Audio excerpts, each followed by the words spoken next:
everyone, welcome back to another Meet the Bags video. Today I want to introduce you to the Aster Bag. This is one that I made for myself 3 years ago, and this is one that I have just made for a client. The only differences between the two is my client did not want a crossbody strap, so I did leave that out of this bag. So usually it would come with a crossbody strap. You can choose to have it done in vinyl or in cottons like I did here. Let me show you some of the features of this bag. So as you can see, it is a smaller bag.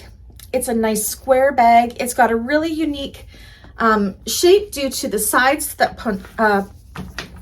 poke in on the sides. It opens up really big. The lining does not sag. It's beautiful. It has a lining zipper pocket and 4 slip pockets on the other side. It would be really easy if you wanted an additional zipper pocket to add one to that side. This can be made in your choices of vinyls. If you wanted the bag to be all vinyl, it could be. This one is a mixture of cotton print and vinyl exteriors.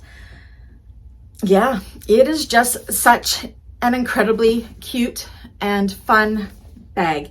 So if you like this bag and you would like to order one for yourself, you know what to do. All my information is down below. And if you're part of my bag makers community, I have a tutorial on this one. I'll catch you guys in the next one. Bye.